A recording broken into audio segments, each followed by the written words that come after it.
All right, well, thank you for joining me. Today I'm joined by Jim Linnell, who's a retired executive. He served as the president of Joshua's Christian Bookstore for many years and also worked as the international advertising manager for Tandy Leather. So looking forward to having him here with us this afternoon. Howdy, I'm glad to be here, and I hope I can share some things about my life in the world of business that is helpful to everyone listening today. So I gave just a real quick glimpse at what your previous kind of life before retiring looked like. Can you give me a little bit about your professional background and how it probably applies to the conversation that we're having today?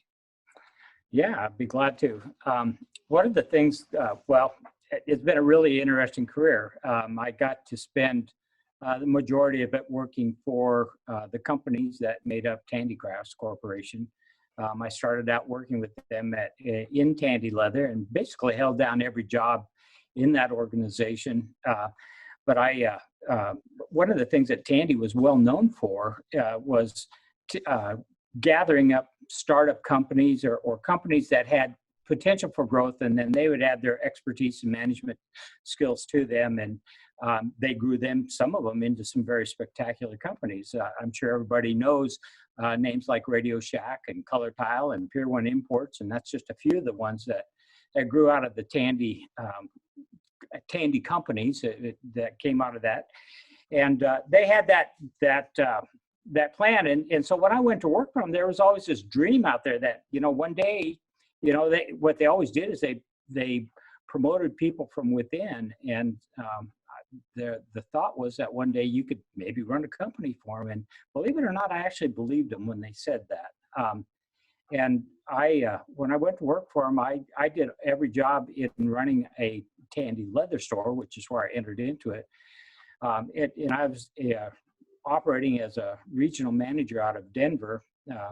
I was overseeing 29 stores in 9 Western states. And during that time, they acquired a company called Joshua's Christian Stores. And at the time that they acquired it, it was a up-and-coming little operation. It was the Christian retailing industry. It was very hot and very popular at the time. This would have been in the late 80s, I guess.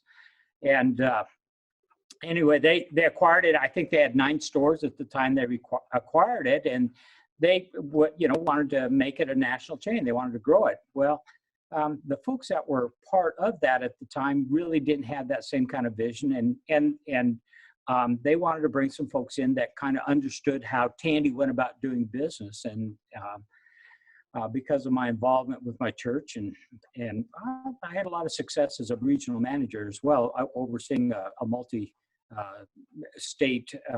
area of stores.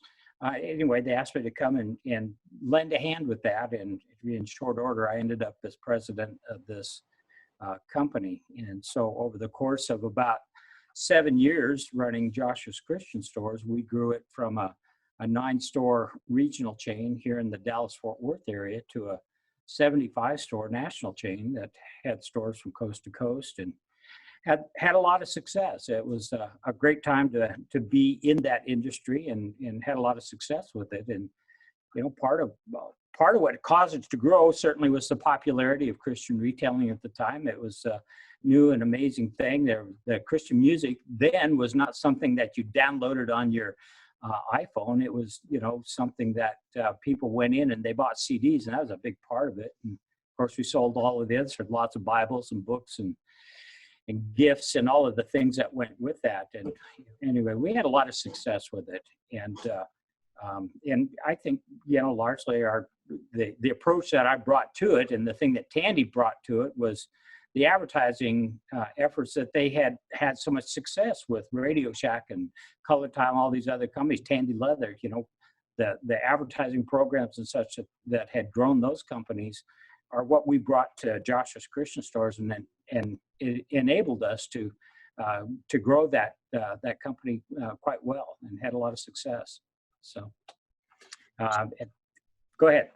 I was going to say, so after Joshua's, I know you started your own company, and then you became the vice president of another leather supply store at one point before coming back to Tandy, overseeing operations, and then eventually getting transitioned to oversee all of those advertising pieces. So can you tell me a little bit about how that transition happened, but how your background in running the stores helped be effective in advertising?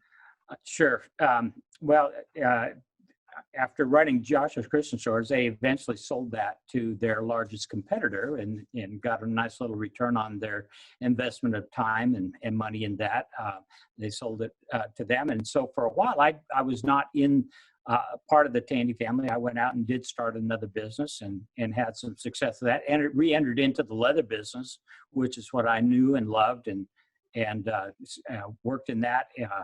I went to work with a very good friend of mine, George Hurst, who had started a little company in his garage that pretty much outgrew that garage pretty quick, and I helped him grow his little company to a couple $1 million in over the course of a couple of years. And along about that time, the original old Tandy Leather stores that I had worked for went through some restructuring changes that were a challenge to them, that they didn't have a lot of success with, and in fact they were faltering quite badly, and their primary competitor came along and bought them out. At the time they were called the Leather Factory, and by that time Tandy Leather had closed all of their retail stores and were trying to do a business that was largely internet based and catalog based. And again, this was probably before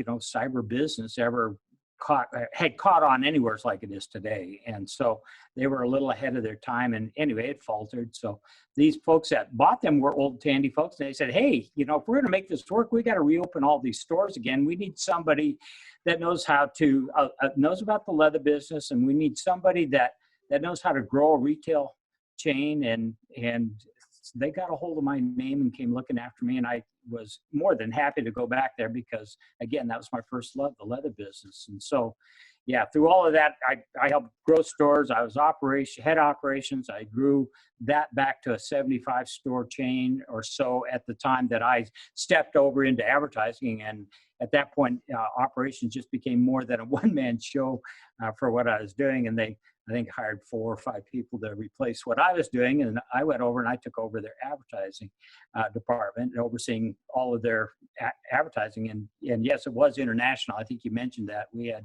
stores in Canada and stores in England and stores in Australia. And so we had to work out advertising programs for all of these different entities, which is a lot of fun. It was great. But yet, the connection with my experience with the retail stores was probably invaluable to me, because first and foremost, I probably knew who the customer was better than anybody that had ever had that job before. Knowing who your customer is like a huge advantage if you're going to try to sell to them, and knowing the products and so forth. So it was really a great place for me to use my abilities, my skills, my knowledge in the industry and such, is to really continue to help grow that company. And again, we had a lot of just incredible success while I was running the advertising department there. So that's how I got all the way to there, and that's what I did for like about the last 7 years, I guess I was with them. Altogether, I put almost 40 years with that company. There were great years, and I had a lot of success and working with them. But that last 7 years was really a great way for me to use my knowledge and experience in that industry to really help that company grow. So let's talk a little bit about print advertising. A lot of Tandy's strategy was direct mail for many years. And so can you talk to me a little bit about what that process is of taking an idea for like a flyer, and then what the different steps are and the different jobs, the different people that kind of touch it, between kind of just an idea to arriving in somebody's mailbox? Well, Yeah, I can do that. Obviously, direct mail was one of those things that grew all of those different Tandy companies. And for direct mail to be successful, yes, having great artwork and having a great and clever piece to put in their hands, all of that's important. But even more important than that is to have the name and address of a customer. I mean, you can produce all kinds of stuff and throw it out there, but if you can't put that in the hands of the person most likely to take advantage of it, then it really probably the cleverness of your piece, especially when you're doing something like we were doing at Tandy. I mean, that's specialty retail. I mean, not just everybody knows what to do with a head knife or some of the things that leatherworkers use, and so if you can't land those pieces in the correct mailboxes, you're going to not have all that much success. So one of the things that all of those companies did for many, many years was they worked real hard to get the names and addresses of their proven customers. And they, tracked their buying patterns and such, and they utilized that. They did a lot of data mining on that to get that information out in ways that could help produce smart advertising pieces that went in there. And so, then when it comes to doing advertising, I mean, the whole process of planning and coordinating and that's a lot of fun. It's boy, sometimes it seems like you're juggling, more balls in the air than you have hands to be able to keep track of. But that's what it takes, because whatever's happening out there today, whatever is creating excitement and sales in the stores today.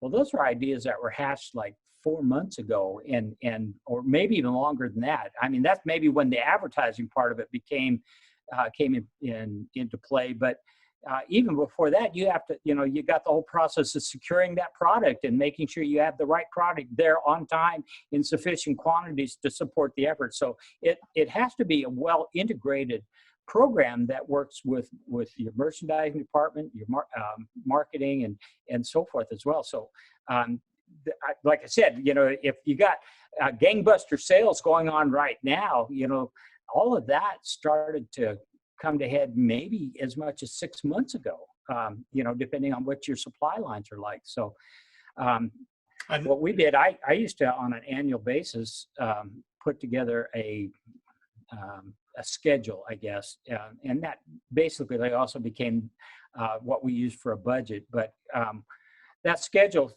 laid it out. I mean, you look at a calendar, and if you've been in any particular business, well, there are seasons. Everybody knows about the Christmas buying season, so yeah, we'll gear up and we'll have a Black Friday and all that. But are there other seasons that go on? I mean, is Mother's Day a season? Is Easter a season? I mean, there are other shopping and buying seasons. When I was working at Josh's Christian stores, what it was the best season of the year for us? It wasn't Christmas. It was Mother's Day.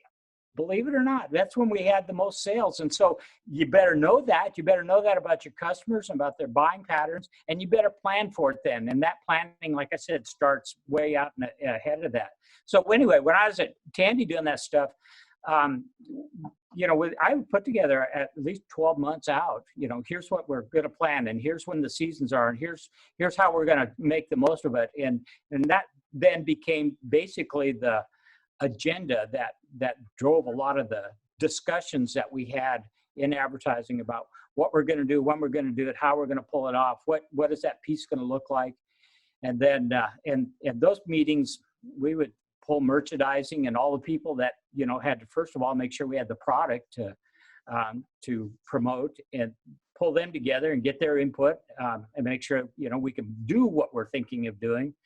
And then eventually, when we had that compiled, we then get it to a group of artists that would, and we would describe the vision of what we want to accomplish and kind of let them get turned loose on it. And once again, having artists and designers that understand your business or understand the business that they are trying to sell to, understand that customer is critically important again.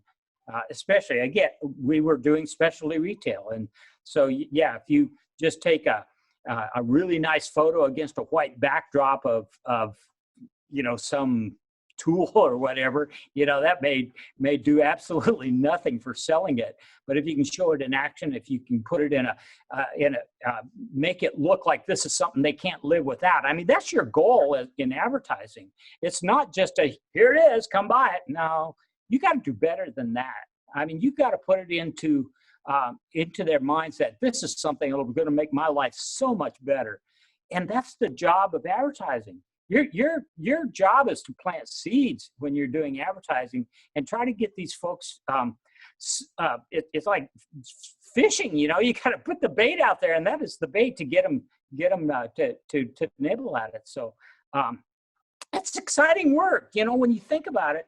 It's stuff you can get really jazzed about when you see the results of that thought and that planning and all that. When you see that come around and it takes your company's sales to where they've never been before, I can't tell you how exhilarating that is to be a part of that when you're the one actually, putting the gas in the engine to make that happen. So you can't tell I enjoyed it, can you? Yeah, it really is a lot of fun. And to your note about particularly with print being so far out, I think today we kind of get spoiled by digital where you post something and it's there. But I can't tell you how many campaigns I worked on for Christmas that we were trying to buy Christmas trees in summer because, just the way that the pacing worked out. You have the magazine needs to print, so they want everything a month and a half before everything hits stands, if not 2 months. Because they got to lay it out, they got to do their thing, which means that if you reverse engineer that of what you have to do as a team to get it not only the idea put together, but then all the sales information correct, and then get that proofed out and to them, like you're often, like you said, 4 to 6 months ahead of the actual day. The way you figure out when to kick all this off is that you look at, okay, here's the date. Let's say it's, we want something to land in people's homes on the day before Thanksgiving because, we're going to get a lot of bang for our buck if we can do that. All right, so what does that mean? Knowing that date, now we back up from there. If we want it to land in their mailbox then, how long does it take the mail to get there? All right, so you back up to when does it have to land at the post office? Okay, so that's the next date that you put in there. And then if then you back up from there, that means that the printer has to have it done printing by what date? Okay, so you back up to that date. And then that means you have to have it in the hands of the printer by what date? So you back up again there. And that means your artists have to have it by what date so they can get all of this stuff put together. So you back it up again. So now we're all the way back now finally to when we need to have this meeting to talk about what we're going to put in there and make sure we have the product on hand and so forth. And that's kind of how you, that's how you drive things. Like I said, by the time you ever get to that day that flyer hits the mailbox of those customers and they can't wait to come buy stuff at your store, you did all of that work, like may have been 6 months ago. It really, today with so much being done electronically, I mean that those you can make a decision today, and if you got a quick crew, you can be out there promoting it today too. Depending on how well you work. We had a little of that advantage working at Josh's Christmas store. There, we actually used a lot of radio. Back in that time, if you wanted to sell the latest music CD that came out from Michael W. Smith, boy, you better be having an ad on the radio station that plays him all the time, and that would cause people to come into the store. So, if he released a record today, we could throw together an ad that could be on the radio, within a day or so. While they're playing it a lot every time, we could have an ad out there that quickly, and we could, we bought enough of that kind of advertising. We had enough influence that we could get it put in place there. But so we did that, and of course, Tandy was the other type thing. Just to go back a little bit too about those names and address and some of that, I'll just to give you a little bit of the old school on this. Today, again, those avenues have changed so much, but way back when, and the reason I tell you this is because I'm a product of that advertising.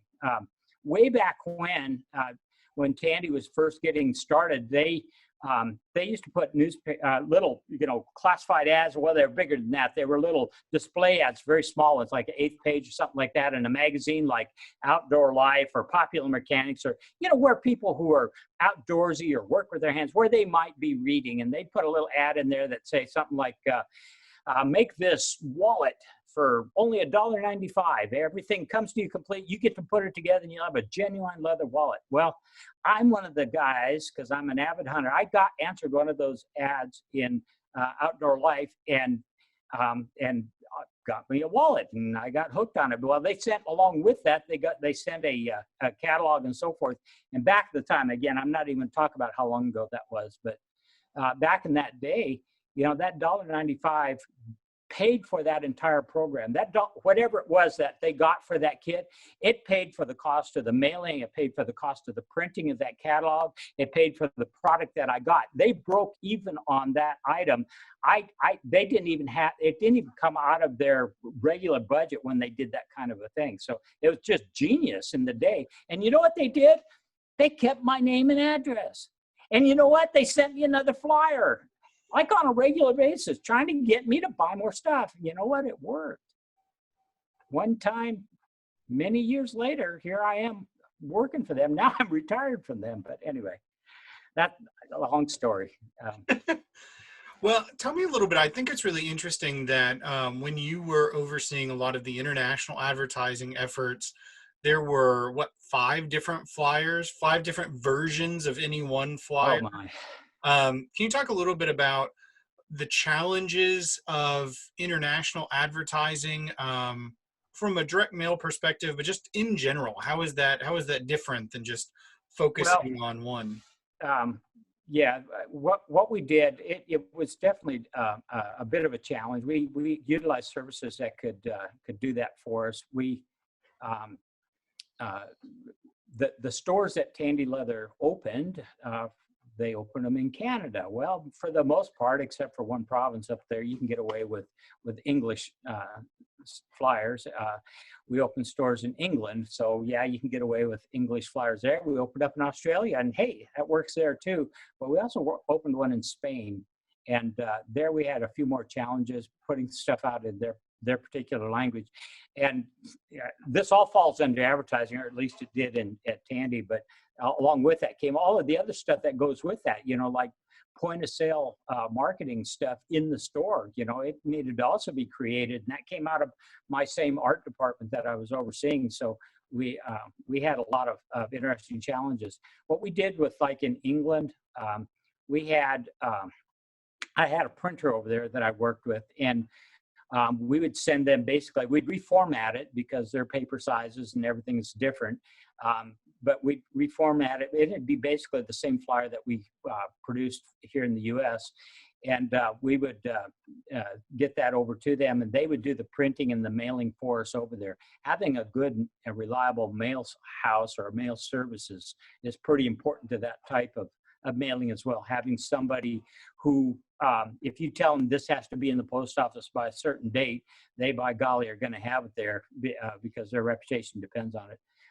And we had that over in England. That was a lifesaver. They took care of that stuff, and they mailed for us also the stuff that went to Spain.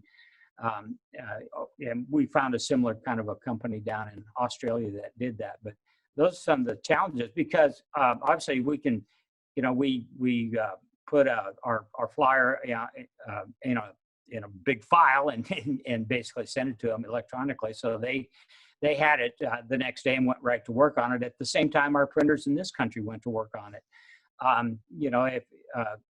That makes so much more sense than having them printed here and trying to ship them over there. It was chaos to try to do that. So, it presented challenges for sure. With that, can you tell me about how important it is to have a good relationship with a printer? It's very important because, there's several things. Obviously, you got to have somebody you can depend on, somebody that is going to do quality work, because what we were doing there at at Tandy Leather is we were sending out a flyer at least one a month, and sometimes there would be 2 or 3 in some months, depending on what the season was. So, man, this stuff is popping out there, and you got to just be able to depend on them doing the job and not dropping the ball on you. I mean, that is like the end of the world, because your sales are depending on that piece getting there on time and delivered, the way you want it and looking the way you want it. So the printer and the mail service have to work real well together. The printer's got to get his stuff done when he says it's going to be done. We basically gave them all of the same deadlines. When those that I was answering to said we need a flyer to come out and land in the homes on the day before Thanksgiving, well, I needed to have those same kind of deadlines with my printer, with my mailer, and with all those others that I worked with. The artists, they knew this has to be done by a certain date. So you live with deadlines. That is just a way of life. And that if you're thinking that there's ever a moment where you get to say, whew, that's over, let's relax for a minute. No, the next one is immediately behind that when you have that kind of a schedule like we have. So I was going to say, and there's always multiple deadlines. It's never like, okay, now that this one's done, what's the next thing? It really is a juggling act in a lot of ways to say, okay, now this one's at the printer. What's the next thing? Now it's back from the printer. What do we do with that? It really is an exciting collection of deadlines, particularly for like art department. Some of the challenging things too, when you are as reliant on direct mail as Tandy was at that time, is that it makes it reacting to changing trends. If something happened today, if we wanted to have a COVID-19 flyer to promote something that we thought we could get some leverage and some action and some excitement because everybody's locked down at home and should be doing leather work, that would have had to been in place, so long ago. Yeah, when you rely on direct mail, reacting to something that just hit the news today and that just hit the news and is changing the way people think and act this week, it's just really hard if that's your only vehicle. So today, obviously, I think direct mail still works. I still get flyers from Cabela's and from Bass Pro Shop, and you know what, they still work. So I think there's still a place for it, but I don't think you can be totally reliant on it anymore. And it's not gotten cheaper. Yeah, you really have to have I think anyway, you have to have a quality list. You have to have proven names, and I guess that's probably why I keep getting them from those places, because I keep buying stuff from them. But that it works, so. Now with that, so when we say that you're retired, you retired into creating an online business where you're teaching leather work, and still actually having international customers, but it's all digital, right? So it's kind of an interesting shift from the guy who came from this background of more traditional medias and now has a business that is almost 100% digital, and definitely all the marketing is. Can you tell me a little bit about how marketing and advertising is different the way that you do it now, but also how is it the same? Well, first of all, the business, just to expand on that a little bit, I had this guy that I used to work with over at Tandy. His name was Michael Magnus, and he knows a little bit about this stuff. And so, and he's just been like ungodly hours in my office, just like with questions and questions and questions and questions. And, and then of course he went on to the career he's in now, but we obviously maintained a really good friendship. But anyway, certainly Michael has been a big help in doing moving what I do digital. But what do I do? I'm still in the leather business, so to speak. I am retired. I definitely am retired. But I use my knowledge of the industry. I use my knowledge of the craft. That guy that answered those ads in Outdoor Life, he was about 11 years old, and that's a long time ago. So I've been doing this leatherwork stuff for a lot of my life. And so I actually have developed a pretty well-known name and brand out there in this little niche called leatherworking world, I guess. And there's people that want to learn what I know, and they're actually willing to pay me a little bit to share that knowledge with them. Last year, well, in fact, this last week, I don't know when you're going to air this, but this last week, at the end of March, I was supposed to be in Norway teaching leatherworking classes to some folks over there. This is some of the stuff that I get to do in retirement. And yes, we communicate and do that. Anyway, all that to say that what I do on a regular basis now is I produce instructional videos. And the way we do that, we do them kind of through online classes. They are available, and we actually have live participants there online with us, often from around the world, really. But these are also recorded, and once they're recorded, they're made available. So we have a pretty extensive library, and I've been retired basically 3 years, and I don't know, we put together upwards to close to 60, I guess now, different instructional videos that are available for sale and people download. So it's all digital. We promote them totally digitally. We have a digital newsletter that we send out. We have, we post little blurbs about here's what's going on. And we have a couple of different Facebook pages. We really, honestly, because it's really just a couple of people wearing about 27 hats each that try to make this work. We don't probably utilize a lot of these tools nearly as much as we could. Instagram and some of these other vehicles out there are largely untouched by us and could help us grow even more, but that would mean we'd be even busier than we already are. So anyway, I am retired, so how hard and how fast I want to go is I guess that's my fault. I don't sit still very well. That's one of my faults. But yeah, it's been fun to see this develop. In just a little more about that story, I built a shop. You can see kind of the mess in the back behind me here.